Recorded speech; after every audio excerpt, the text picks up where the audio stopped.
Hi everyone. Just before we get started, I want to say that we are in the middle of our spring fundraising drive, and we have just passed 50% of our goal of $30,000. So we have about 23 days left in the drive, and we need everyone who is able to support the Institute, support this free podcast. Just follow the link in the episode description or go to jungchicago.org/give. Thanks.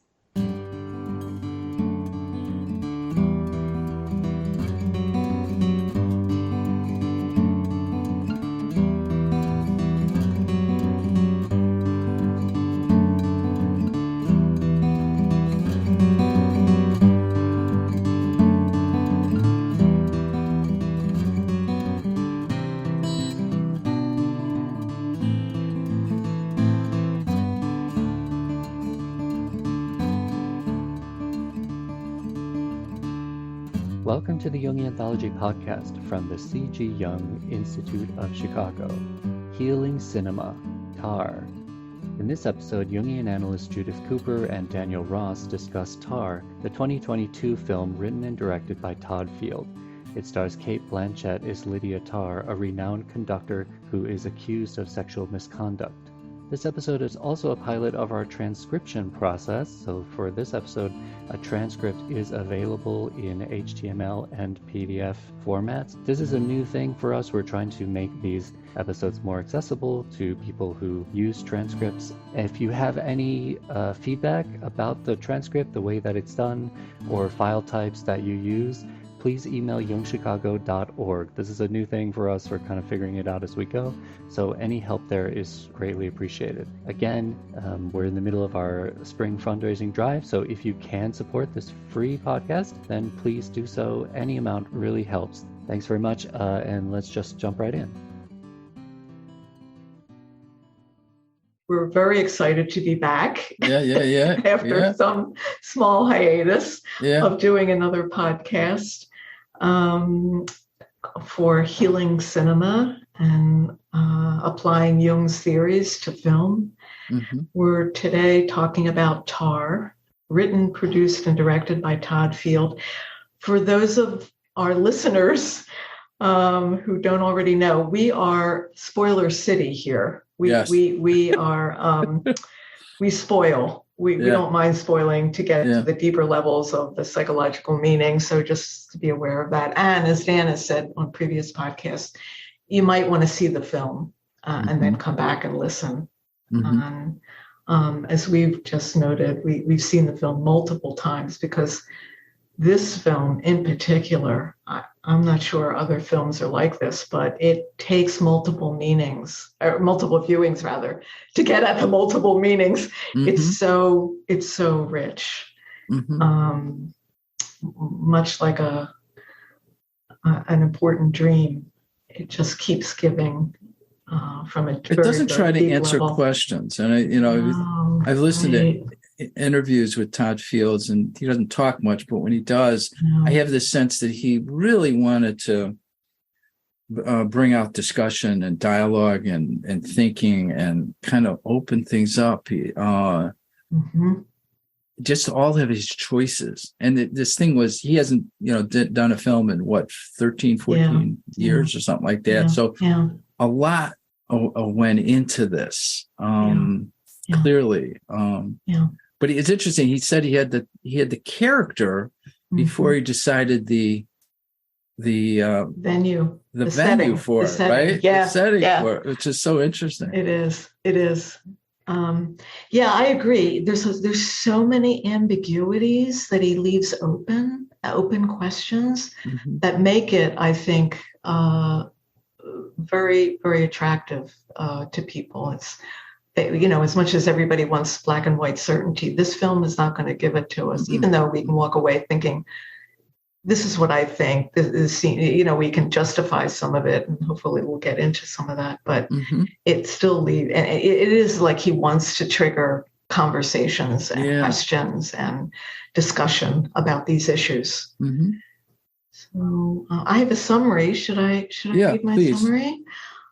Lydia Tár, played by Cate Blanchett, is a fictional I stress that. Yeah. World-renowned classical music conductor with the world-famous Berlin Philharmonic Orchestra. She is at the height of her career as she's preparing both a book launch and a much-anticipated live performance of Mahler's Fifth Symphony, which would complete the cycle of recordings of all Mahler's symphonies. Her life begins to unravel like a Greek tragedy, but in a singularly modern way, with social media betrayal regarding sexual exploitation and misconduct and Me Too allegations. The result is a searing examination of power and its impact and durability in today's society and in the human psyche. Like a Greek tragedy, it unfolds and chronicles her spectacular, and I think we could agree, inevitable, consequential downfall. Yes. Can I just have a quote from Jung to set us off? Please. I was thinking of it this way, that the film embodies Jung's counterposing of love and power. And I think it seems to be an allegory for our times right now. Jung says in a couple places these quotes: where love stops, power begins, and violence and terror. That's from volume 10. And from volume 7, I think the more famous quote: where love rules, there is no will to power, and where power predominates, love is lacking. The one is the shadow of the other. Yeah. Those are very good quotes. Thank you for that. It's a bit of a broad stroke, but I think it can apply. There is a sense with this film that there's no love in it. There's no tenderness. There's intimations of it, or there's suggestions of it that it happened in the past, but there's no evidence of lovemaking. There's no evidence of tenderness. This is a very power dominated film.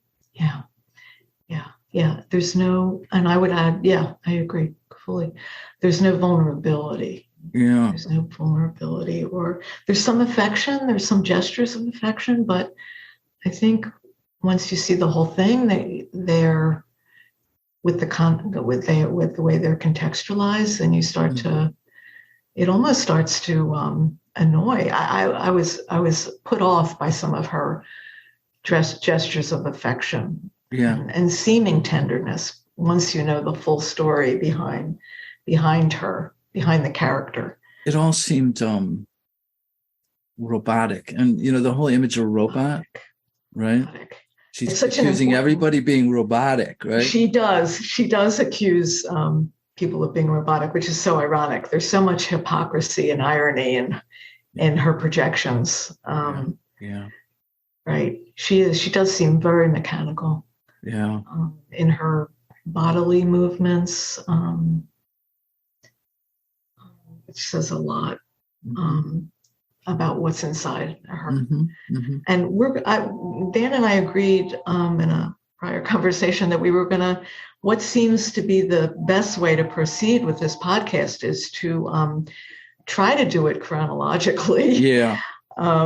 Which may necessitate a follow-up podcast, but we'll see how we go today, and see if we can manage to do that, to stay chronologic. I know I'm the culprit. This is much to blame. Don't take it all on. It's funny how we tried it. We try to stay with it, but then there's this intuitive trying to pull the whole film together, because it is a whole. There's a wholeness to it, and the more I see it, the more I can hold it, the whole thing, right? And so all these pieces start to relate to each other. They start to click in, and then it makes more sense. Absolutely.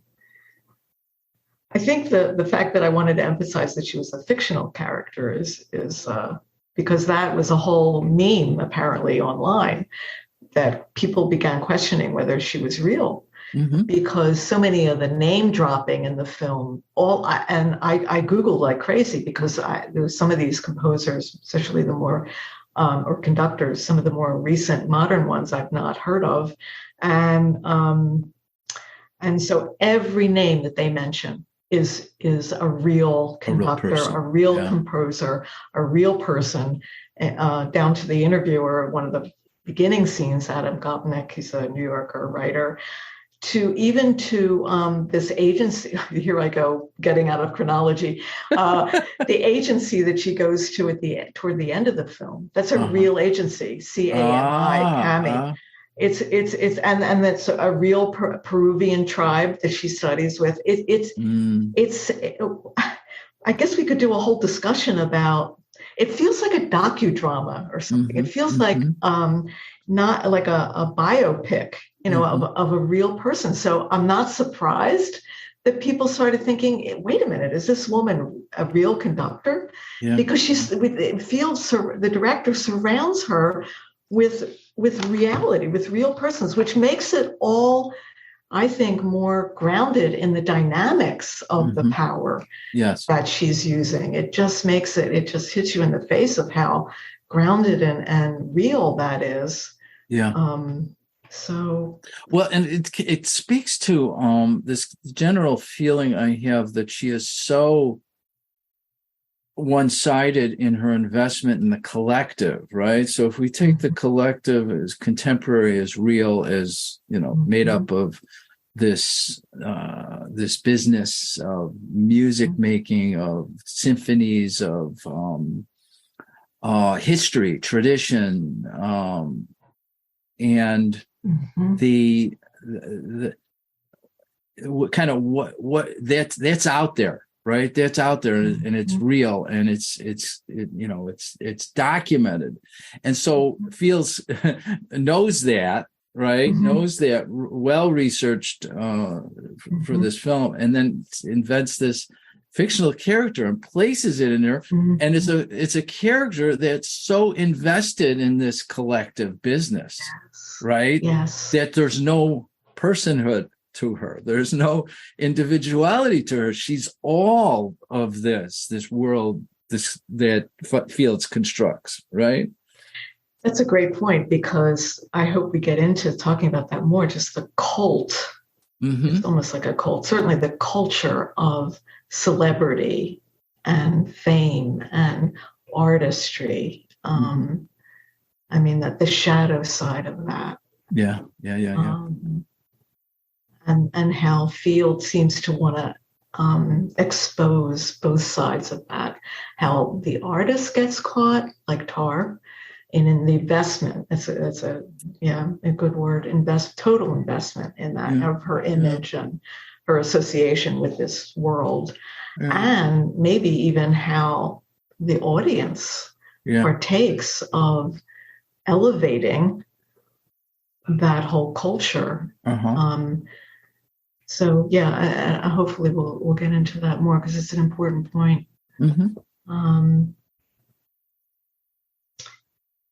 You want to talk about the opening sequence? Yeah, the opening sequence is of a close-up of a text message exchange that we don't know. It's anonymous when it opens. So, but it's so fascinating. I think that we learn. I think that it's a foreshadowing, just the role of social media, how that's going to foreshadow in Tár's downfall. But given that we're all about spoilers, I think that later we can guess that it's between Tár's assistant, Francesca, and this young woman mentee that Tár was associated with, whose name is Krista, who ends up committing suicide. So there's this email, social media exchange where they're so focused on, when did she get up this morning? Yeah. They're just so personalizing everything. They're obsessive, right? Obsessive. Yeah.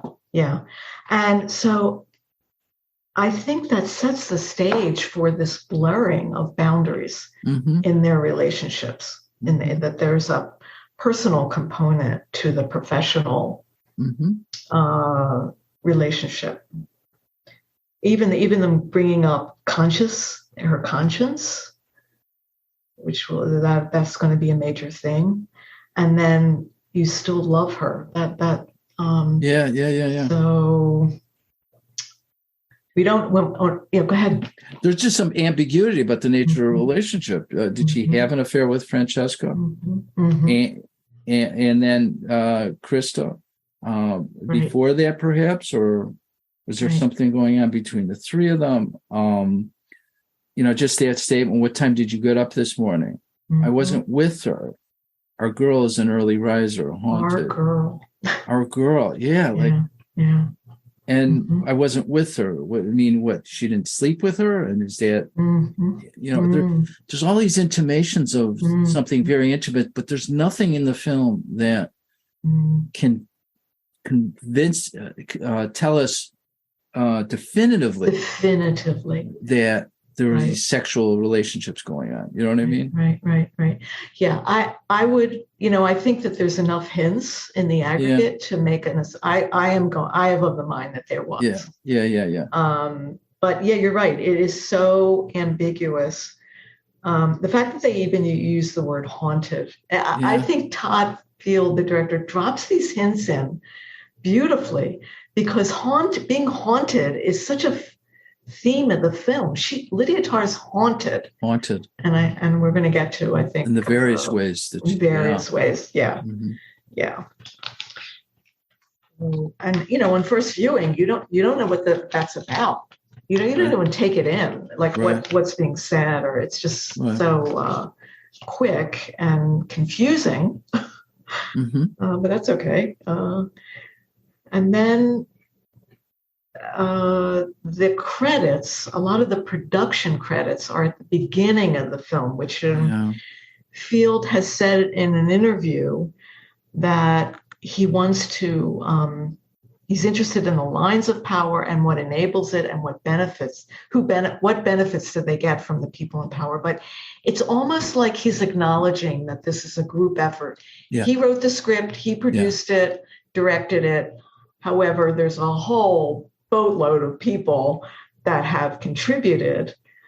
And so it's almost like he's warding off the myth of the lone artist by putting the credits all at the beginning instead of at the end. Yeah. Which is more typical, so that's an interesting piece. Yeah, there's a humility in that. Yes. Right? He's like he's deliberately aware of the power dynamics, the potential power at play here that the movie's about, and that he's kind of setting up this interesting dynamic where he wants to make sure that the film itself speaks to how to relate to power in a way that we don't identify with it, right? Which is the pitfalls of producers and the Me Too movement, and how power is identified with and then abused, and creating the trauma that we've all been hearing about and experiencing. Well, yeah.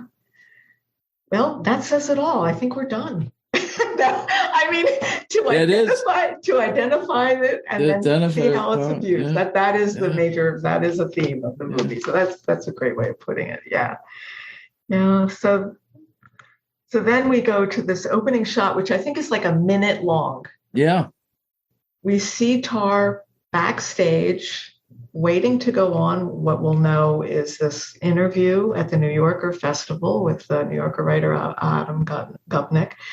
And she is seen, they're like psychomurder ticks. Yeah. I mean, a whole slew of them. Yeah. Her wrinkling her eyes, her sniffing, her jerky movements, her twitches.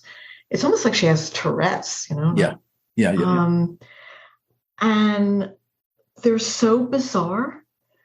They're really bizarre. They're bizarre. Yeah. And then Francesca approaches her, and she has this hand wave, like Francesca's the slave, and not a word is spoken between them. No, thank you, no nothing. Just give me what I'm demanding from you. Yes. So Francesca approaches and sprays her hands and gives her a pill, but the anxiety is palpable. It's palpable, and I want to throw out here, this is the first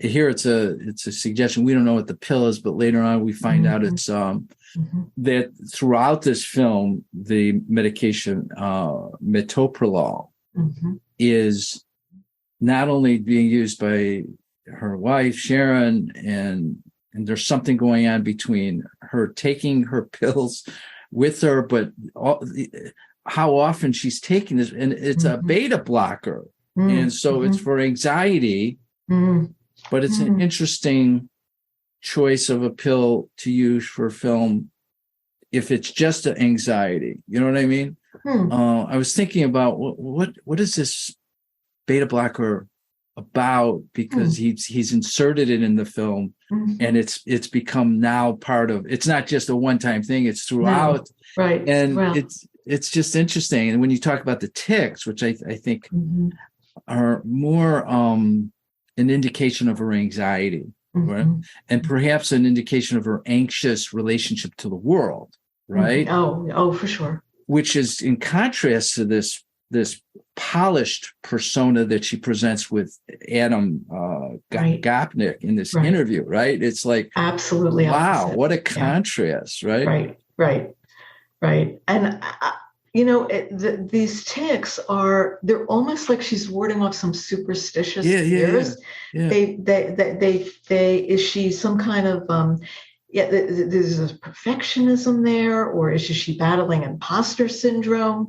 Is that what the anxiety is about? But in complete contrast to her persona. So already we're thinking as Jungians, right? Persona versus shadow. What is in her shadow that she can't let out in any way? She can't show. She's got to control it. She's got to contain it by medications, by these movements that so tightly wound up. Yes, that's a good way of describing her. She's in control and she can't let down her guard. And during this interview, I think I told you my experience was I was very uncomfortable. And I was uncomfortable because she was so controlled. And Adam Gopnik, quite a foil for her, because he was quite natural, and he's not an actor.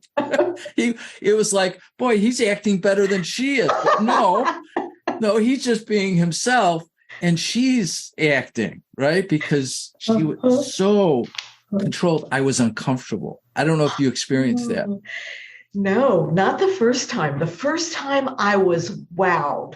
You used the word word seductive when we talked about this. I was seduced. I was thinking, oh my gosh, she is friggin' amazing. She's rolling. She's spouting all these concepts. She's using Hebrew words and mentioning Bernstein, and I was just wowed. So I didn't get it. I may have been wowed too, and it's been a long time ago that I first saw this, and then I forgot the fact that I was wowed. But I hear what you're saying. There's a seduction in that, right? Oh, definitely. She was so, on first viewing, completely self-possessed. Without even thinking how contained and controlled, over-controlled she is.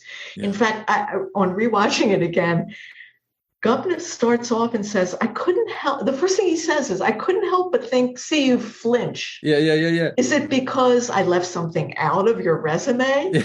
Or is it so varied? So then that sets her off on the whole intellectual thing. But that was an interesting comment. It was. It's almost like he's acknowledging her over control.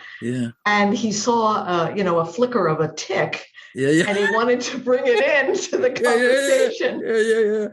But did you see, and when you told me the last time we talked about it, you said, when he kind of breaks the the illusion there for a second. And then I watched her face, and she was like momentarily out of sorts, right? Like, like I'm going to be exposed here, or exposed. Like just for a second, it was just in her eyes, and it was so interesting. Then she got composed again. That she did. She bottled it all up. She was able to do. So this interview is it's about 20 minutes long or so, 15 minutes, and it is amazing. Over Gopnik's voiceover, there are these series of images of Tár getting measured for a suit. But watching it again, I think you had brought this scene up in our earlier discussion, which I saw, but I missed the meaning of. I think it's so important. One of the first scenes that we see as he's giving all of her achievements and resume is she's throwing LP covers on the floor. And we find out later she's going to be photographed for this set of records that are going to be produced of her recordings. And she's throwing them on the floor. She's barefooted, and she puts her bare foot on one of the covers. And suddenly there appears another barefoot out of the upper left. Right. And then I think Tár puts her foot, or seemingly Tár, because we don't know whose foot it is, over that other foot. Yeah, very intimate. Yeah. So, very intimate. And so already, again, another boundary crossing. Why would any professional relationship have that kind of intimate connection? So these are slipped in so almost subliminally. You hardly even know what you're seeing. Right. Which makes it so brilliant. But it kind of creates this wonder, a sense of, well, what's going on, and who are these people? And I'm still not sure who they are, because we're not sure. I had wondered, is this something that's happening at the same time she's in the interview, or is this which is impossible, or is it a flashback? And then who is that? Her with Francesca, or is that her with Krista? You know what I mean? Is it? Yeah. We don't know. We're confused. It's almost like Field wants us to be off kilter. Yeah. Just because that's what power and the abuse of power feels like. Yeah. I don't know, but we're off kilter a lot in this film. We don't know what's happening. Yeah. So that whole sequence that you remarked was, everything's in that, right? Yeah. And so you have this contrast between the sculpted interview on stage with hundreds of people, and then you have slipped in here these images that are causing us to be off kilter, right? It's like, what a contrast. We have this perfectly constructed persona and legacy and all of that, and then you have these things that are thrown in there that to kind of throw us to put us off kilter. I think that's a good way to describe it. Yeah. So what was after many subsequent viewings, what I began to sense of is how she is very intentionally, I think, wanting to embody some kind of masculine image of power in the culture. Yes. Her dress, her comportment, her intellectual, this is a broad stroke generalization, right, of what masculinity is, but in the culture, maybe we could say that, or agree that it's this kind of intellectualized, no feeling, toned, nothing in terms of feeling. Not even she seems shut down almost. All her feelings are not available at all. Yeah, no, and I would even say I again, watching it again, I realized she almost completely denied the feminine, because she can't even acknowledge, when I'm jumping ahead. Olga talks about she was interested because the day was the International Women's Day, and what that meant to her, and and it's like Tár is completely oblivious to that. This is a woman in a high position of power that seems to not even be interested in women's rights or women's struggle in society, or there doesn't seem to be a connection to that. Absolutely, because it's confirmed by what she says to Gopnik about achieving what she did as a woman. She renounces that she had experienced no discrimination. Gender is not an issue for her. Yeah, and doesn't even open that discussion up as just a possible way to discuss how women have been overlooked or sidelined in this field. Yeah. And I think I've shared with you before, my experience of that is so it's startling to me, because I was a nurse, right? I've been a nurse for all of I worked side by side with women, a profession dominated with women. I experienced the patriarchy. I experienced through them what the patriarchy did. Going into analytic training, I realized, wow, I have this sense of what the patriarchy is and its effects on women, because I worked with them, and I was almost invisible in that system. You know what I'm saying? There's like an invisibility there when doctors related to me versus doctors relating to the nurses I worked with. So it's very striking to me that this woman is just oblivious, and it's like she cast her femininity into shadow completely. Yes, right? Yes, I think it is all in shadow, and that includes all the feelings and vulnerabilities, like we were saying earlier, any tenderness, emotion. Yeah, they're all in the shadow. In fact, it's almost like she has a phobic reaction to them. Yes. And I mean, that's what being in the shadow means, I guess. So we're afraid of it. We become afraid of it. We revile it, and so we become afraid of it. It's got so much power then. Yeah. Because we are repressing it and rejecting it. Yeah. And I think that comes out in the Juilliard the experience. Oh yeah. Because she can't. I think that whole scene is very important, and so what happens is, did I skip something? I didn't want to go to there until we were ready. Well, Dan, there's so much to talk about in the Gopnik interview. Well, just a few more points maybe, and then we'll go. Okay, go ahead. Go ahead. It's so important. Well, he brings up the whole idea of the metronome. Yeah. And that's right. That's an important piece, because then she gets to say that that is about time and interpreting time. Yeah.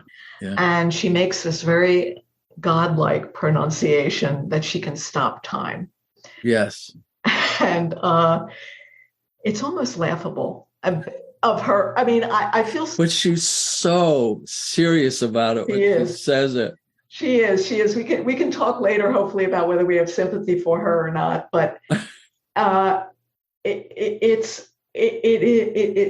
she thinks she can control time, and of course, as a conductor, I guess she can in a way. She is setting the pace, which comes out later in this interview of how she's going to do the Mahler's Fifth different than Bernstein, right, and for what reasons. But still, but I ended up thinking pretty quickly, at least on my maybe third or fourth viewing of the film, that she's like this human metronome, because she is so controlled. So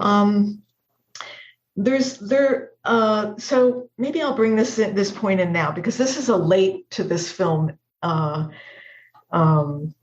interpretation that just kind of blew me away. I was reading yet another article, review.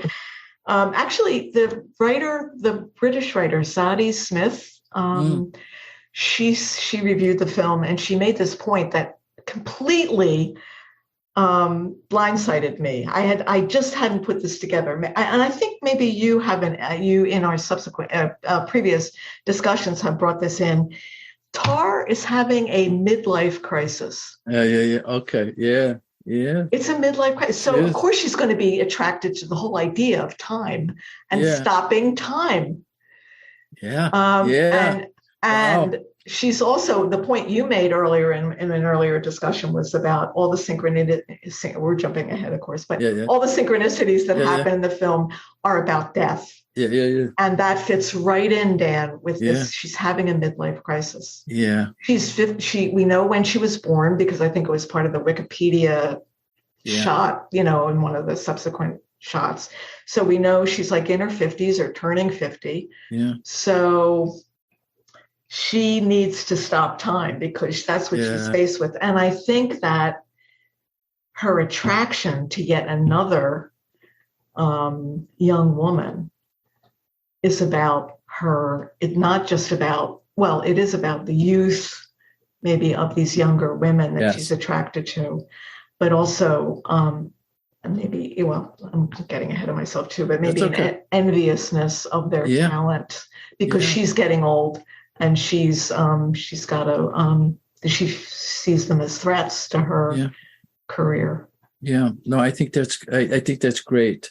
This idea that what we're witnessing is a midlife crisis, and that all these synchronicities. The last time I viewed it, because you referenced that first scene with all her tics. Yeah, it occurred to me all these synchronicities are like tics. Only the tics aren't in her. Now the tics are out there, right? And trying to get in. To her, it's like this whole world is switching on her now. All this stuff coming out, trying to get her attention. Right. I wish I could remember. I'm sorry, but I was just listening to another podcast about this, and one of the really cool reviewers labeled those sounds as auditory thorns. Auditory thorns. Isn't that great? Exactly. Yeah. It's brilliant. Yeah. Yeah. So there's so much foreshadowing in this conversation she has with Gupnik that I think we need to reference. Yeah. Because I think that they act unconsciously, subliminally, but they stir up something in the viewer and the listener. She references the first violinist that, led to having there be a conductor separate from the first violinist. That ended, the first violinist as conductor ended when he, in the 1800s or something, she said, this is music history, when he stabbed himself in the foot and died. Yeah. And the audience laughs. And, I think it's a foreshadowing of Tár shooting herself in the foot with her flaws. That's great. Yeah. And then at some point with Bernstein, they reference how Gupnik says to her, was Bernstein over-egging? And that, means an overdoing or exaggeration, which I think is what she does. Yeah. And then, this whole issue with how she conducts is so important. Gupnik asks her, what's the one defining thing she learned from Leonard Bernstein? And she goes into this rather long explanation about using Hebrew words. And she contrasts she starts off saying, well, Bernstein gave her the Hebrew word is kavanah, which is Hebrew for attention or meaning or intent. Yeah. And then she references another Hebrew word later in the talk, which is going to be how Leonard Bernstein conducts the piece, Mahler's Fifth, that she's looking to conduct. She brings in the whole concept of teshuvah, which is it's an important word for the atonement, the Day of Atonement for Jews, Yom Kippur. That means a reaching back in time, transforming the past. And she likens these concepts this concept to Teshuvah of how Bernstein conducted the fifth, and she's going to do it differently. Yeah. And she brings in the different history, the different times during Mahler's life, when he wrote this piece. When he wrote it, let's see if I'm getting this right. When he wrote it, I'm just looking at my notes here because I'm not sure. Oh, she says that it was right after World War I, right? Yeah, and he was in love with his wife. Yes. Alma, who betrayed him. So she points out that we're dealing with time in this piece because she says, the quote from the film is, "This piece was not born into aching tragedy. It was born into young love." That's her interpretation. Yes. And when Gupnik says, well, how are you going to, versus, in contrast to how Bernstein would conducted it, how you were going to conduct it, she hesitates and she says love. And so, in other words, she's not going to do it as a slow, she's going to do it quicker, like the excitement of love. And that relates to how, I guess, when Mahler first wrote it and dedicated it to his wife. Yes, yes. So at that moment, so I want to get into the difference, the meaning of that. But at that moment in the film, we again see the back of a woman, a redheaded woman. We first saw a back of a redheaded woman when Gupnik, in his resume of Tár's achievements, is talking about her developing this organization that's funded to mentor young conductors. Yes. And young female conductors. Yes, interesting. Right. Yeah. Yeah. So when she says love at the end of this interview, we again see the back of the head of a redheaded woman sitting in the back of the auditorium, listening to them. Yes, yes. Now we get to know that the woman that committed suicide, Krista, is redheaded. Yeah. I think this is why I guess I'm spending so much time talking about this. I think it's so important. It is. Because Tár, it gives us a lot of clues that we, I think later, like you said, piece together very much easily, that she's deceiving herself if she thinks she can love. Yes. And she is incapable and unable and has not been able to go back into her past and reconcile with her past. We learn that late in the film, where she comes from. She goes back to her childhood home. So she's deceiving herself. She thinks she's doing it out of love. It's this dichotomy between love and power. So that she can't go back into her past. You're right. She can't go back and repudiated her past. Yes. But that scene, I think you're absolutely right, that this scene told so much meaning as the rest of the movie unfolds, because even the relationship between Mahler and Alma, she's saying that this was all about love. Well, later on, Francesca says, that Alma was subjugated, right? Yeah, because he wouldn't let her write music. Right.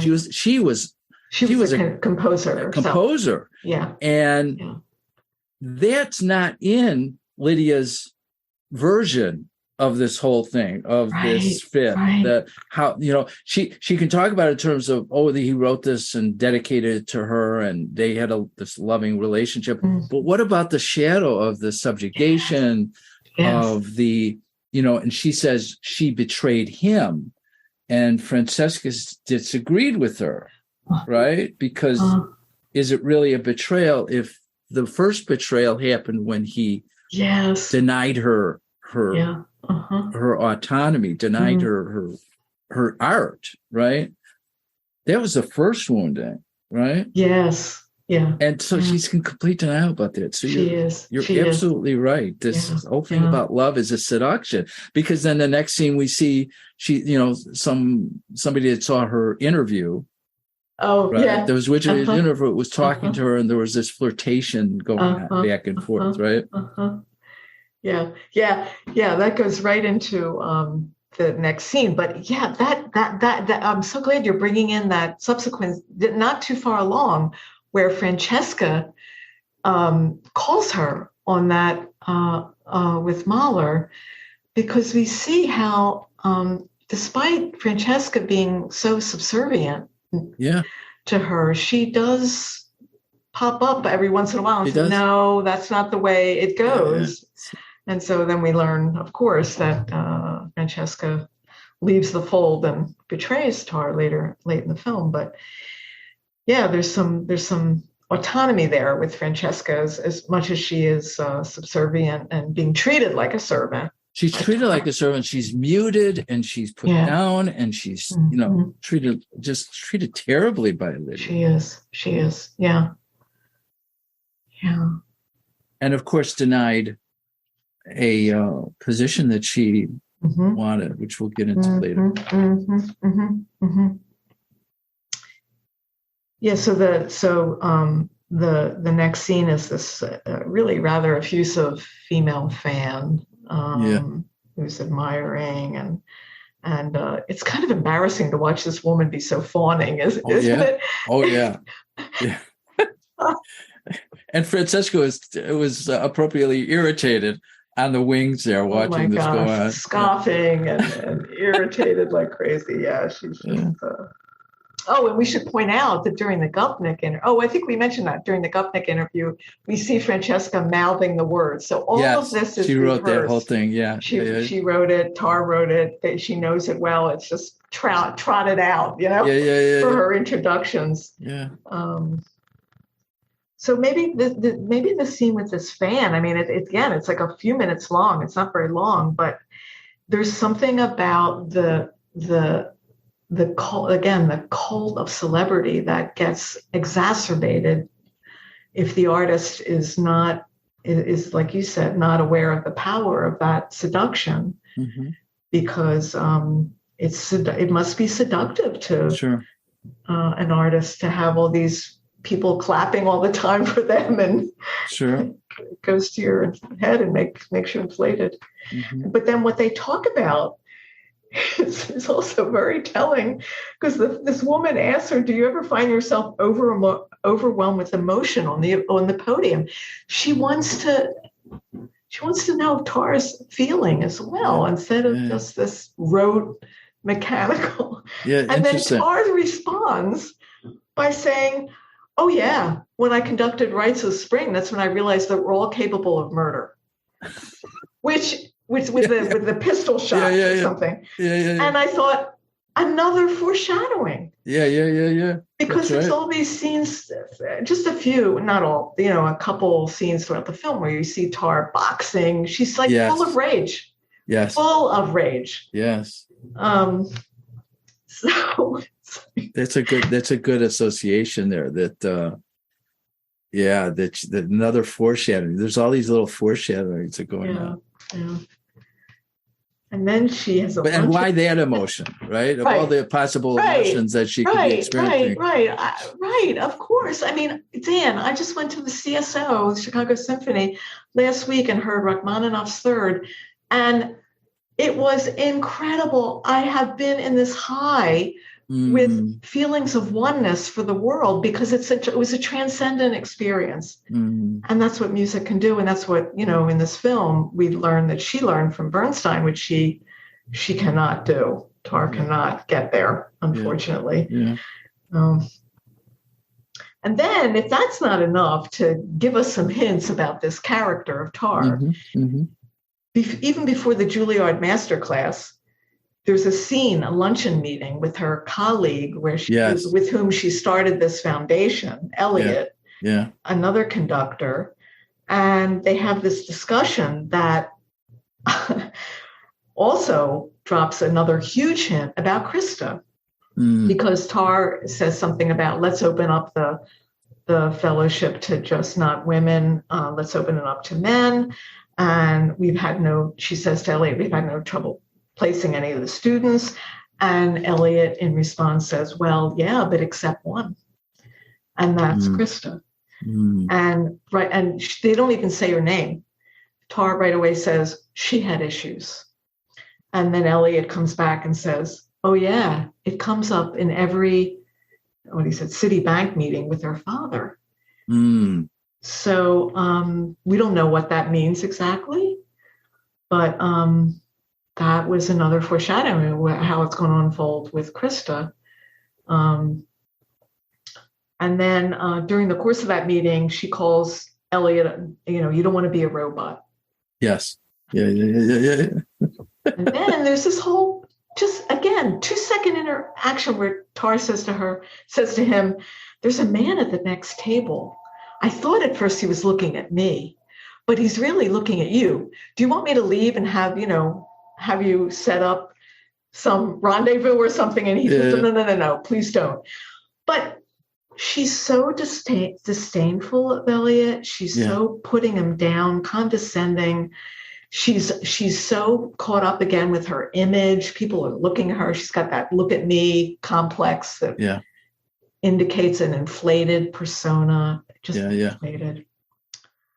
Yeah, it's an interesting relationship. When I think about all the women in this film and then all the men, there are no men that are strong, and they're all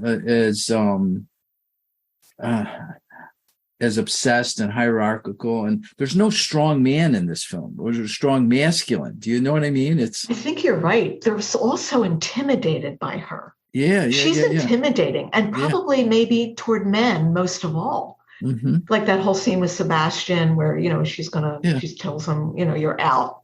Right. And he accuses her, but that goes nowhere because she comes back and attacks him. Yeah. And she's got the power. Yeah. So everybody's afraid of her. Yeah. But you're right. Nobody can stand up to her. No. Because she wields her power so abusively. Mm-hmm. The only woman that really stood up to her was Sharon. I mean, eventually, right? But there again, there was this sense of a subjugated relationship where she was denying what was going on, or kind of forgiving what was going on until she couldn't do that anymore. Right.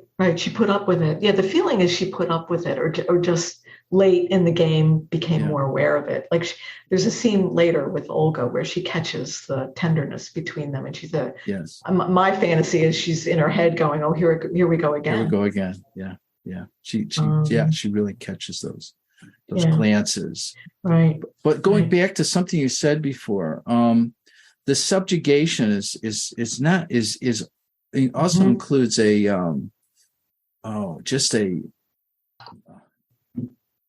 what she did with Krista was completely stalled her career, just tore down her career, like she couldn't advance.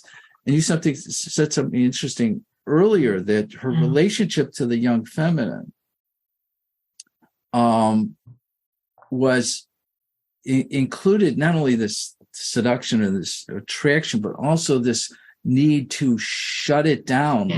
If I could shut down her from growing, right? It's I can stop time, right?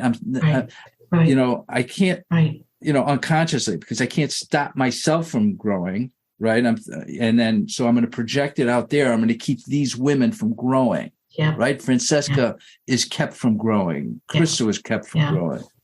Absolutely, Dan. I think that's a really important point. And I only came to that very recently because of this whole idea of the midlife crisis. That she's so threatened by anyone that is younger and with talent. It threatens her core sense of self. Wow.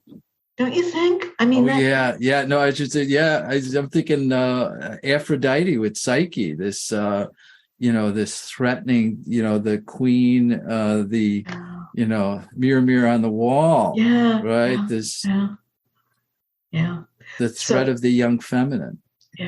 So she's got to use all of her power for not good, for evil, right? And all those emails that she sends to every major conductor around the world, letting them know, probably unsolicited, right? I mean, I got that. She's just sending out these cold emails. She knows these people because she's conductor of the top orchestra, one of the top orchestras in the world, Berlin Philharmonic, but Riccardo Muti in Chicago and all these other major orchestra conductors, and saying, oh, by the way, if this woman comes across your path, she's trouble. She's dangerous. Yeah. So that is absolutely violent. Yeah. The violence of that. That's the, yeah. Yeah. It's, and it's so complete.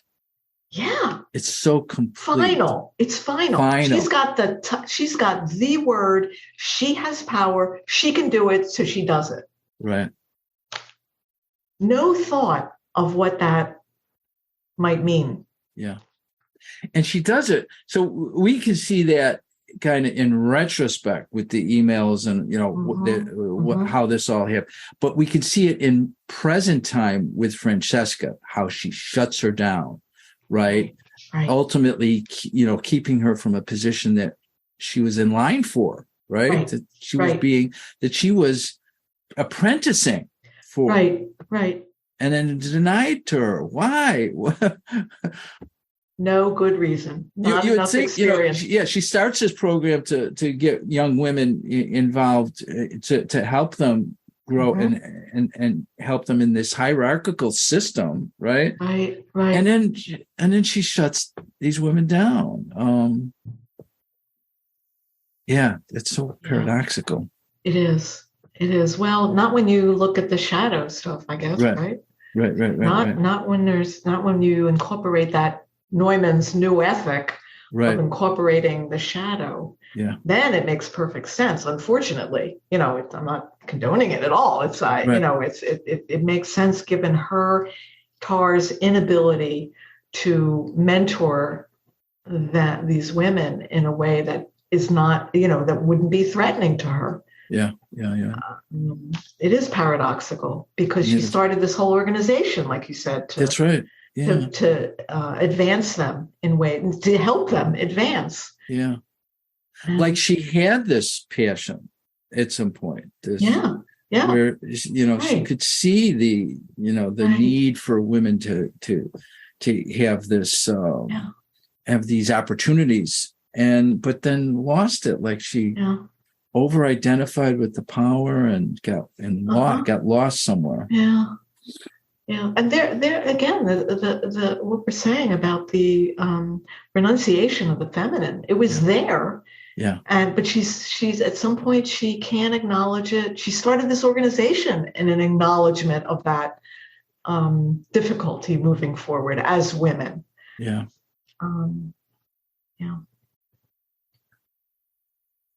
So the next big scene is the Juilliard masterclass. And there's so much in that because here you have a situation where she is teaching this class and she's apparently using one of the students to present his music or to conduct, and then she interrupts and tries to teach him. But it comes down to this dynamic of he is against Bach because he was a white male cisgender, and that many children with 20 children, and so, and then she reacts to that. Right. And the reaction first starts out a little tame, but then it grows. Clearly she's in complex, right? Because then she really lays them out, right? She does. I think this is a good example of how somebody in power, I mean, clearly she was teacher and student. So the power differential was there before they came together at the scene. But how she uses her power very meticulously, and I would say, complex driven, to tear this person down. Yeah. And it all seems to be around this idea of her her idea of history, these these great composers that once you sit with them and you listen and you try to you really get into their work, you discover things that that go beyond the contemporary, go beyond the biases that we have. I thought what she was trying to convey was very meaningful, but in his resistance to it was what sparked her really going after him, right? In that scene. Yeah. I hadn't thought of this before, but listening to you, I mean, that's why we love doing these podcasts, right? Because we come to things that we hadn't thought of, that, even just her being in complex. I don't know why I hadn't thought of that, but of course, that's when her power she needs to tear him down. Like you said, what is fueling that, though, is what I just something I triggered from what you said, because it's not, I think, not just she can't understand why somebody like Bach, he couldn't love. Why? Because she says some line in there about we're exalted by the music. Yeah. So there it is, feelings again. Yeah. But the complex maybe is that she can't go to those feelings. She can't really feel that embodied. Yeah. So she's got to go in complex and force it on him. Yes. And make it like him to realize, because she can't. I read a review that said, in terms of this scene, why didn't she have Max, the student, lie under the piano and feel the feeling? Or why didn't Tár get underneath the piano? There's this famous story with Chopin where George Sand lays down underneath the piano to feel the feeling of the music. Yeah. So of course she doesn't do that in Tár, but that's maybe what the complex is about, because he's rejecting the being exalted by the music. Yes. But that's just what she can't do. Yes. With all her, I realize, all of these movements that Todd Field shows her with these bombastic, hyperbolic movements when she's conducting. The shot of the poster from the film, one of the shots, I think, from the poster for the film, is her shot from below, with her arms outstretched. Yes. With some kind of Christ figure. Yeah. But there's this overdone, forced way that she conducts. Yeah. Because she can't get those feelings in her body. Yeah. That's so interesting to think about. Don't you think that's maybe some of the complex there? It is. It definitely is. It definitely is, because that she wants it in him, something that she can't experience in her body. Mm-hmm. And she sees his resistance, and she wants to put it in him. Right. That's when you talk about the dark eros, the Sadian. It's Sadie, right? I want to put it in you, right? And that's penetrative, and that's what, he was experiencing. That's why he said, fuck you. Right. Fucking bitch. Walks out. Yeah. She, even early on, or not that early, maybe mid this scene, she fake punches him in the face. I mean, she, so she's already so worked up and rageful about this whole thing with Bach. And she stops his leg from shaking. You remember that? Yeah. She reaches over aggressively, stops his leg from, like, that's his tick, right? Yeah. I'm going to stop your ticks. Yes. Yeah. Like she's not even aware of her own ticks, right? No, I don't think she is. Yeah. I don't think she is. So, but it's about feeling and what she can't do. Yeah. And I think that was part of what she got so worked up about. Yeah. And then, of course, she calls him a robot again. Right. Which is, and then there's this very ironic, hypocritical statement where you've got to, what does she say? You must sublimate yourself, your ego, and your identity.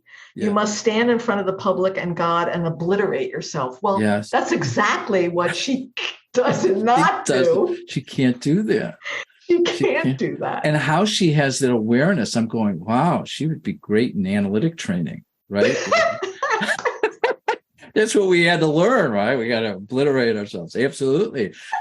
That's great. But there's another, and these two things may be related. And I'm going to throw it out of here, and maybe later on and this goes into another film that I'm not going to talk about, but I do want to relate the film, Banshees of Inisherin, because she is so enamored with, in love with, ecstatic with the experience of music, and just hold your idea that it's not in her body for just 1 second, but she's so in love with this that she denies the personal, right? The same way that Colm did in Banshees. And Colm was so invested in this, writing this song, and that he literally broke off his friendship with Padraic, and of course the consequences of that lead to the rest of the movie. But my point is, when we glob onto the transpersonal in such a one-sided fashion, we deny the personal. So she couldn't appreciate his resistance, or his, whatever his difficulty was, right? She couldn't appreciate that in order to continue mentoring him, right? Because as you said, there have been several things she could have done to kind of help him along, right? To be with him and not excoriate him, to not humiliate him. She stopped being a teacher, right? She stopped being a teacher because she couldn't be in the realm with him. He was no longer a person at that point. Whatever he became to her. Some idea that she had to prove. She stopped teaching. Right. She just stopped teaching at that point, being a teacher. Denying it, yes. That feels, I think that is, in terms of the theory, absolutely right. And we can see it in action here between them. We can see it in action. Your language is right on. She humiliates him, and excoriates a good word. completely. But she's too attached to what she needs him to see, which she cannot see. So I think there's an imbalance there. So I think what you're saying, I'm agreeing with. It's not in her body because it's not in the personal realm. It's out there in the archetypal realm. Because if it was in her body, she could relate to Max in a person-to-person way, right? She could hold what was going on with him and not turn it into this power dynamic. Right.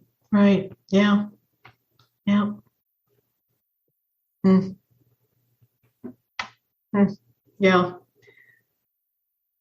Yeah, and of course, she at one point too, but when she's stopping his leg from shaking, she says, "Don't be so eager to be offended." Well, she should listen to her own advice, right? She was deeply offended by his lack of respect for these old white men that were composing music. It struck me that the other paradox here from a Jungian perspective between the puer eternus and Senex, she's really on the outside, all Senex, meaning she's into tradition. She respects tradition. She respects these composers. She respects and is quite aware of the structure of this classical music world and the politics of it and all that. She even respects the I forget his name, the old guy that she goes out to breakfast or lunch with, her mentor, Andrus. Even to the point where she realizes he wants to believe that the board is paying for the driver that picks him up. Instead, she's paying for it. She doesn't even want to. She wants him to go on believing that, right? To me, that speaks to the senex. But then you have this attraction to these young women, and it's this whole other, but none of that's connected, right? No, none of it's integrated. Right. It's all completely split. There's senex too, that resonates too, because she's so dry. She's so dry and rigid, so rigid. Yeah.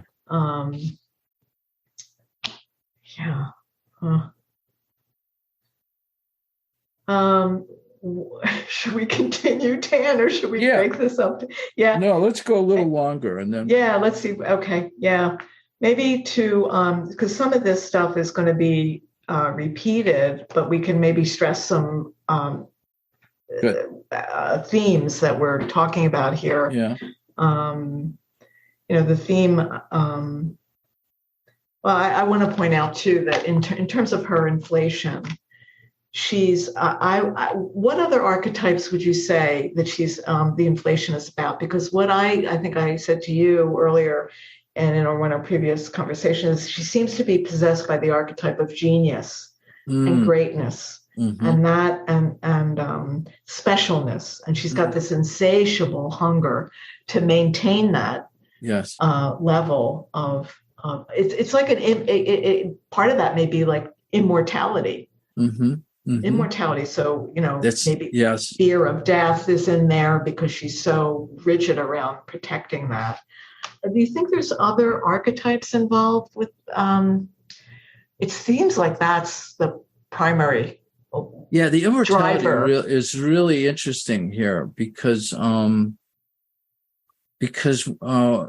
immortality and mortality, there's an imbalance there. She's all into immortality and what's being left behind, and that may be one of the driving factors for her. What is her legacy? She's even going to her Wikipedia page, right? Yeah, and finding out that it's been, that Krista had changed. How often do you go to a wiki? You have to, and then she tells Adam Gopnik that she doesn't read reviews, but yet she's, getting magazines and she's cutting out stuff for her scrapbook. Keeping scrapbooks, Yeah. Full of contradictions. No, I think this immortality is a big one. But the other thing is, what's the opposite of robot? Because if all these other people are robots, what does that make her? Alive and human. That's the point that one of the reviewers made and said this beautifully, I think. Sorry, I can't credit him, but he said something like, where's the humanity in her genius? Yeah. So in terms of feeling and connection and mutuality, all the things we talk about in training, and our work, reciprocity, feeling, that none of that is there. She's not human. That's a real good point. Yeah. She's not human. Yeah. But yet everybody else is a robot. Yeah. And without that humanity, there's an easy crossing of boundaries. Yeah. And exploitation and misconduct and the whole abuse of power. Is there a conscience here? I know we'll get into this, but because she's haunted, right? Definitely haunted. All these occultish things that start happening. She's right. I just want to bring in this wonderful phrase, which you've probably heard me say it before. Hans Lowell is a psychoanalyst. He says, psychoanalysis, this is a plug for what we do, right?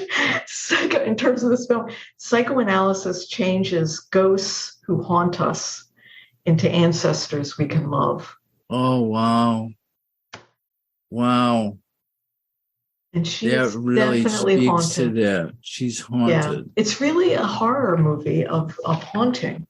Yeah. Between the sounds and the woman screaming in the park and the ghost of Francesca in the bedroom at one point, we see this redheaded woman, the dream sequences that she's, they're almost like PTSD flashbacks. Yeah. Of these, that's where the sensuality is. That's the only place, except with her daughter, Petra. Right. That's the only place that we see sensuality being enacted. Now, I think that's being done to her. They're very hazy in the film. We can't even see who's doing what to whom, but it looks like at one point, there's two dream sequences, or they're just snippets of images that flash by on the screen. But one is of a redheaded woman kind of holding her they're like in what's the phrase, in flagrante, they're in some kind of sexual embrace. And the last time I saw that scene, it occurred to me, again, all these connections. This redheaded woman, who you never see her face, all you see is the red hair, is holding her from behind, and she's caressing her shoulder, her right shoulder. That's the shoulder where she had the notalgia paresthesias. They're diagnosed with the burning there. There was also, that's the arm that she uses to conduct time. Right. All of those. It seems like deliberate, like they doing that deliberately. Yeah, either really deliberate and conscious on Field's part, or he's pulling from his collective unconscious as a visionary and just putting it together without even realizing what he's doing, which, I don't know which is which. But and if in this dream she was caressing, the memory of Krista clearly was activating her. As much as she denied her, it was breaking through, the book challenge, all these, the mandala, which I don't know if you have anything about that. I just noticed it seemed like a labyrinth. Right. I don't know. It came up in several places. It did. And we know that it's part of that Peruvian field work that this group in the Amazon does. And that this, because there's one of the podcasts I saw has a shot of a shaman from that area of Peru with this pattern on their face. That's right. Or it's actually in the film too. That's that same scene, that same dream sequence, I think. He's there. Okay. Yes, right. That's right. So yes, and remember, Francesca at one point said when she comes in, that's a scene we need to talk about, when Francesca announces to Tár that Krista has committed suicide. The dialogue there is very significant in terms of. She says, first of all, she comes in and Francesca says, I need someone to hold me. Yes. And Tár says, this isn't the place. So the implication is that they have had boundary crossing connections of holding and physical affection before this. And then Francesca tells her about the suicide. And, there's, Tár says she wasn't like us. She's not one of us. And very significantly says she's that was before Francesca says something like, I keep thinking of our trip to Ucayali. The three of us were so close. Yeah. Yeah. And then Tár goes on to say, she says right away, that was before, meaning Krista, she started making demands. And this gets at what Tár cannot tolerate, which is any kind of reciprocity in relationship. Yeah, that's a real good point. And what lengths she will do to destroy Krista. Yeah, demands suggests to me that Krista's autonomy and needs were starting to make themselves known. Right. And there was no tolerance in Lydia. That's right. For that. And, clearly Francesca, you don't see her demands. You don't see her. Right. I mean, you have the sense, we know that she was disappointed with the decision about the conductor position, but she's not expressing her needs or demands in the way that Krista does. So Right. Right. The two names are interesting to me. I don't know if you thought about it. Krista is a Christ figure, and Francesca means free, from Francis, and she does. I mean, Francesca does free herself. Does get free, yeah. And I think we can add in the relationship that Tár has with Sharon, in that we never see them really physical with each other. Yeah. With all this going on, that how it unfolds with Krista, Tár never confides in her. It's like what that book, that we read, the Andrea Salenza book, talks about that when the lack of reciprocity is there, people are living in a one-person universe. Yeah. And I think we can say that Tár is living in a one-person universe. Yeah. She doesn't confide in, she makes this excuse up that would burden Sharon, but Sharon, late in the film, comes back with, no, you owe this to me. We're a family. Why didn't you tell me what's going on? And of course, I mean, in other ways, Lydia steals her medication, lies to her, treats her terribly. So, and Sharon makes the very pointed comment that every relationship that Tár has is transactional. Except for her 8-year-old daughter, Petra, with Petra. Yeah. Sharon is very motherly in this. I was quite noticing it. Yeah. I mean, throughout this film, she is very concerned about Petra, and kind of holds that. It's just everything about her seems to be mother, which is very interesting because Lydia has one opportunity to see her mother, her actual mother, which we never see in the film. And she rejects that opportunity to see her mother. It's like we have no developmental information except that she got away from it, or she left it, or she got away. She completely denied it, right? It's so changed her name. Yeah. I mean, her brother is almost like an oracle, saying when she goes back home and says, you seem at loose ends. And even then, after all that this has happened, Tár stonewalls, says, I don't know what you're talking about. She can't, the only time she breaks down is when she's listening to that Bernstein tape. And just starts sobbing. But that, we have no idea if that suffering in that moment will help her to change in some way and open up. That's such an interesting scene to me. Todd Field said that wasn't in the script, but they went with it because that's what Blanchett,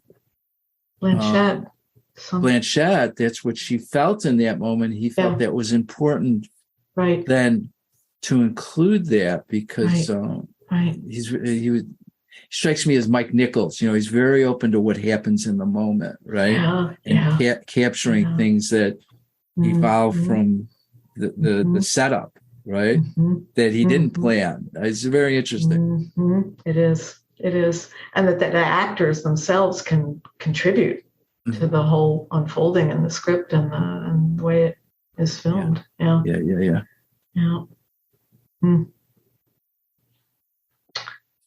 The whole idea of her conscience that you brought up earlier and her guilt is questionable, whether she ever feels bad. Although, one of the last scenes is, when she's in this Southeastern Asian country, and she goes to that massage parlor and she ends up throwing up, vomiting, and when she sees this young woman with the number 5 at the massage parlor, in the same position that Olga would be sitting in the orchestra. And so her body is reacting to what's happened, but we don't know if that's going to get through to her heart, her withered heart. Jung's essay on the psychology of conscience, I think, is important here because he arrives by the end of the essay saying that conscience really is this holding the tension between the outer voice of morality, right? The collective sense of morality, and in tension with an inner voice, right?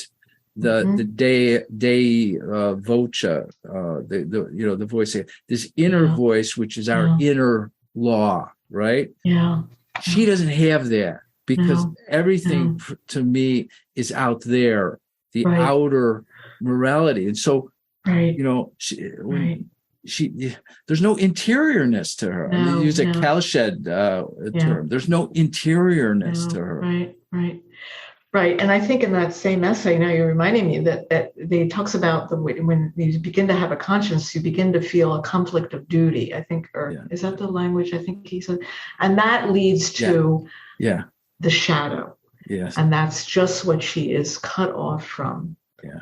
And even with all this suffering of being let go from the audience, the big scene where she socks, she walks out to the stage of the live concert, it kind of stretches credibility, that scene. It does. It does. But but it's inevitable that it's been building to. And even with all of that, losing everything, her daughter, her marriage, her standing, her reputation. There's that scene where Andres, her mentor, turns away from her when she's driving up to the hall. So she's lost everything. Yeah. But she doesn't care. She goes out onto that, with that scene, she goes out onto the hall and socks in front of everybody. Wow. And then, I think we talked in a prior conversation about that line, that great line, that the wisdom of Denzel Washington when he told Will Smith at the Oscars, "Be careful at your highest point." I lost you for a second. Did I? You were frozen for a minute. You're back. Okay. It reminds me of what we talked about earlier about Denzel Washington telling Will Smith, "Be careful, the devil comes at your highest point." That's right. The wisdom of Denzel. Yeah. This is exactly what happens to Tár. I'm glad you made that connection, because it would seem that because of her investment in the collective, everything is about this collective image and her persona, that it would have to be on such a public stage for her to completely humiliate herself, right? Oh, wow. Yeah. The same way that Will Smith completely humiliated himself. Yes. Right. Oh, wow. What a great point. Yeah. Like, that's because that's, if it was any smaller than that or any, it wouldn't be true to the character, I think. You know what I mean? Not true to the character. Even Will Smith profusely apologized. Yeah. She was, I'm not so sure she can do that or will be able to do that. There's no evidence of that. There's no, I know. Robotic. Yeah. All the way to the end. Right? All the way to the end. Yeah. So what do you think? Should we end here and then we could do a part 2? What do you feel? I don't know. I think maybe we covered a lot. We did. Yeah.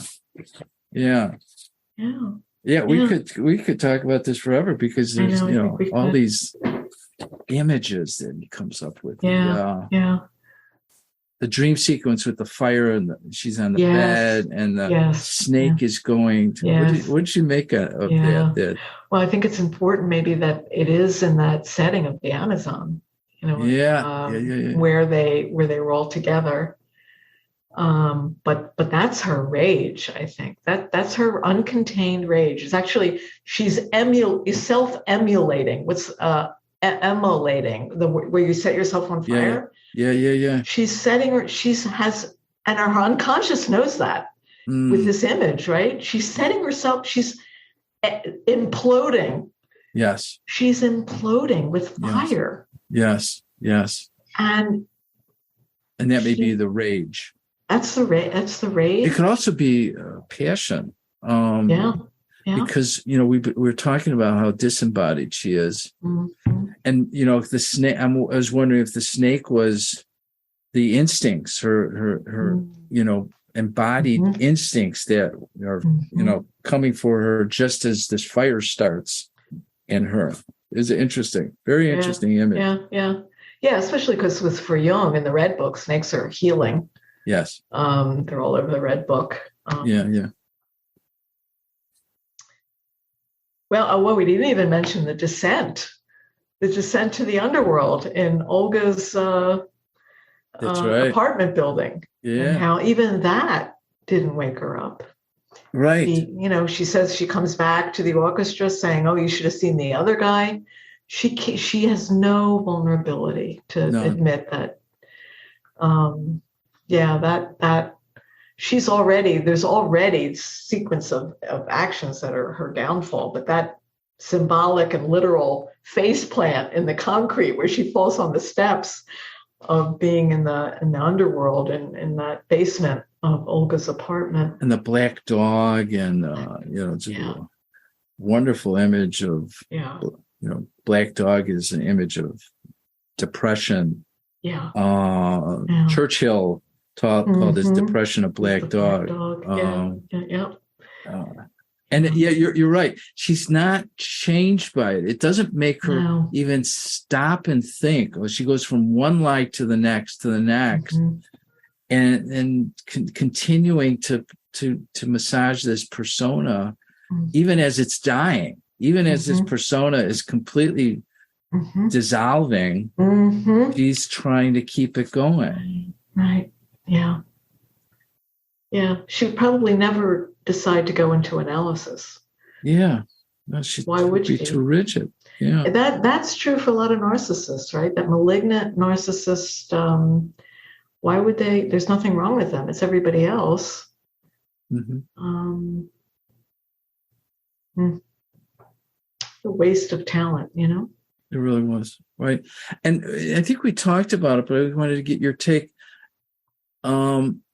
This is a story about a woman that if it was told about a man with all the rest of it, it wouldn't have had an impact, right? It would have like, oh, here we go, another misogynistic, power-driven male, that we're used to.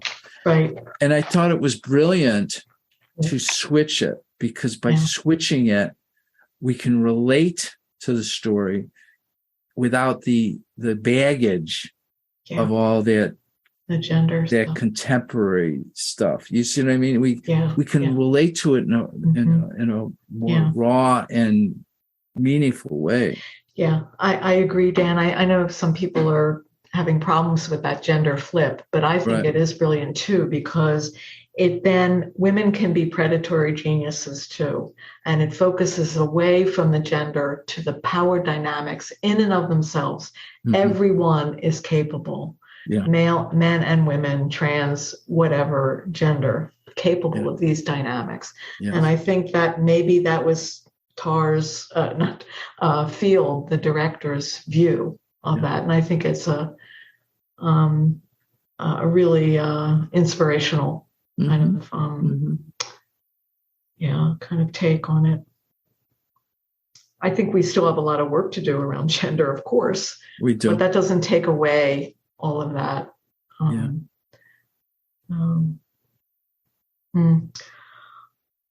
Well, this has been great. Thank you. Thank you so much. This is our play space. And, at one point we should talk about what is this about for us? Because because this is how, when we were in supervision, when I was in supervision with you, that's what we got excited about. We were using films between us to kind of understand what was going on clinically. Right. And that's, and so this is so exciting to be able to do this. It's a very sacred space that we have here. I agree. I feel the same way. Yeah. Much like in clinical work, these dynamics just come alive. We can see them moving, all the archetypal energies moving around, and Yeah. It's fun to get to name them. Yeah. Well, thank you. Yeah, thank you. Until next time. Till next time. Yep. Take care. You too. Talk to you soon. Yeah. Bye. Bye-bye.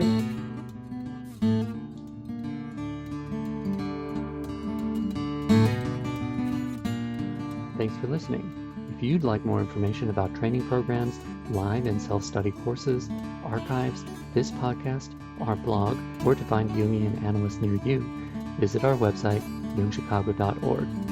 Thanks to our 2022 donors who gave at the contributor level or above: Barbara Anand, Juni Alkut, Usha and Ashok Bedi, Building Leaders Inc., Judith Cooper, David J. Dalrymple, George J. Didier, Mary Doherty, Ryan Mayer, Horace Matthews, Judith A. Robert, Diane Sherwood, Lawrence C. Tingley, Deborah Tobin, Don L. Troyer, Robert Ulrich, Gerald A. Weiner, Ellen Young, and Wei Zhang. You can support this podcast by making a donation at our website, jungchicago.org.